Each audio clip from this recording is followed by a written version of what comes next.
We begin in a residential neighborhood on the outskirts of Louisville, Kentucky, shortly before 31-year-old Jackie Wilson and her husband, Dusty, were expecting the birth of their third child. What boat are you sailing on? I'm walking across on a cattle boat. A cattle boat? Okay, I like cars.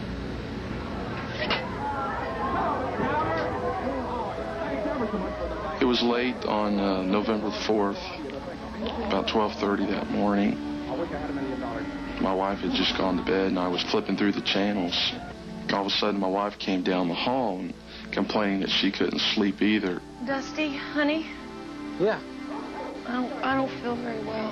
We'd had a long day, long night, and of course she was 9 months pregnant and feeling that exhaustion as well. I should pass out. It's been a long day. Maybe you're just tired. They were planning on inducing labor the next day. Oh. You don't think it's the baby? No, it's just my heart. You feel that? She sat on the couch with me, and she began to feel faint. You better call the doctor. All right.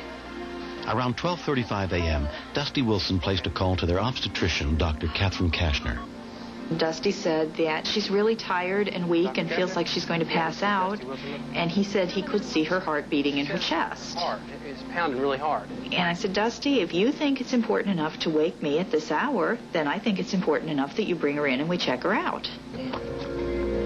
Watch your head.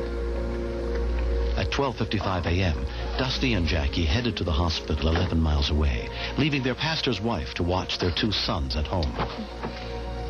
I had no idea to think that anything serious was going to happen. I just knew that Jackie was feeling exhausted and she was feeling stressed.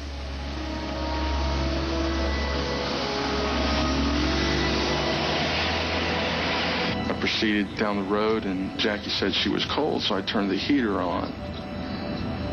A few seconds later, she said, well, I'm hot, so then I turned it off. And I started getting scared. The only thing that I was thinking about was get there, and I was just hoping that nothing worse was going to happen. And then the next thing I knew, I heard her gasping for air, and I turned and looked, and she was having a seizure in the car. Jackie, what's the matter, Jackie? Jackie? And she was looking at me as if, please help me. And there wasn't anything at all that I could do. Just a few short seconds later, I looked, and she had slumped over in the seat, and there was no breath. And so I grabbed for her pulse, and there was no pulse, there was no heartbeat. Hold on now. Hold on. You gotta And I knew then that she was dead in the car. We need you. Hold on, please. And I thought, I'm not going to get there if I keep stopping at these lights. Hold on, Jackie, please. So I just started hollering her name and telling her not to leave me and the boys, that we couldn't make it without her.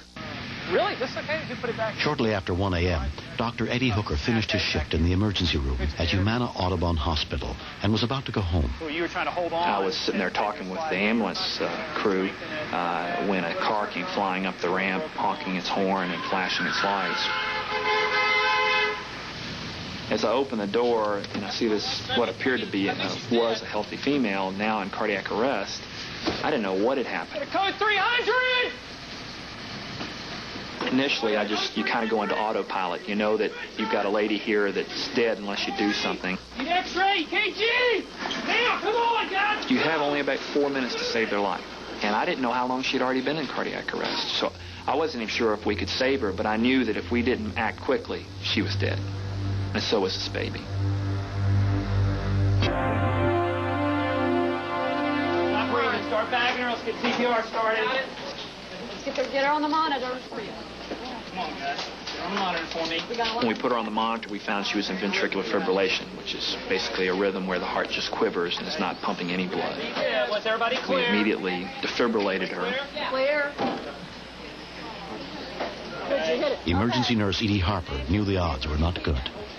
In my 18 years of nursing, I've never dealt with an experience quite like this one was, that we had two lives at stake instead of just one, and not knowing at that point whether the baby was alive or whether the baby was dead or whether we'd be able to bring Miss Wilson back to life.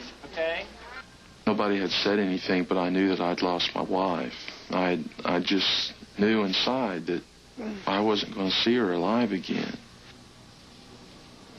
Okay, guys, got the atropine on board. Wait a minute, I think we got a pulse. Stop CPR. We got a pulse back.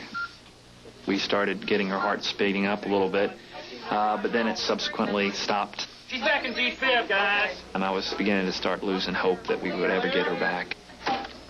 I was even starting to think about actually taking the baby at that point, but we don't like to do C-sections in emergency rooms, but occasionally if the mother is just not savable, we'll actually just cut the mother open in the emergency room and get the baby out. The second time, she came back to a real fast heartbeat, about 220 times a minute. Jackie, Jackie, hey, we need some volume in the room, please, guys. Hold on. Jackie, calm down. She's having a seizure. Oh, that's good. She's throwing a lot of Activate. Let's increase the lidocaine drip. So we gave her some muscle relaxer, and after she received that, she relaxed, but then her heart stopped again. We're back in V-fib. Let's go. Everybody clear. Everybody clear. After the third defibrillation, her heart came back into a real good normal rhythm. We got a rate of 120. All right, guys. Come on. What's the blood pressure? At this point, we're getting excited. We're starting to get blood pressure, and the OB nurses have come in at this point. And I said, I want to know, do we have a baby? And there's a baby heart tones down there. Can we hear a baby? Induced Monday. All right, we got one. All right. Around 1:15 a.m., they located the baby's heartbeat. Soon after, Jackie's obstetrician, Dr. Kashner, got to the hospital. I arrived at the emergency room, and Eddie Hooker proceeded to give me a capsule summary of what had gone on. We made the decision at that point that she was stable, so we decided the best thing to do would be deliver this term baby. Is she all right? Dusty. We explained that Jackie was doing okay, that things had been real bad, and he asked if he could see her, and we said yes, but she would not be able to talk with him. She's right over this way. They said in order for them to continue to help my wife that they had to take the baby. That was another pressure point right there because we both wanted a baby. But it's hard to feel like in the back of your mind that you may lose the life of a little one to gain the life of your wife. Jackie, it's Dusty, honey. Can you hear me? Squeeze my hand. She squeezed my hand and I said, do you know I love you? And she squeezed my hand again. Dusty, we need to take her upstairs now, okay? We'll come and talk to you just as soon as we're ready. We have something to say.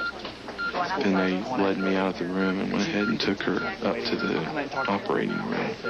I'll talk to you, okay? At that point, I started trying to go through all the lab work, EKGs, and chest x-rays and things that we had done to try to see if we could figure out why in the heck she went into this rhythm. She's got WPW. Yep.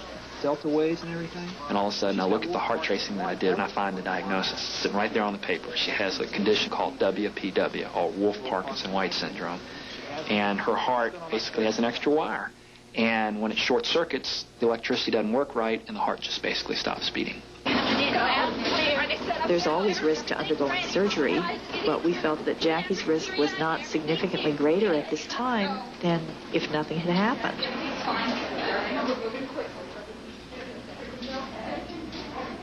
Jackie Wilson underwent a cesarean section.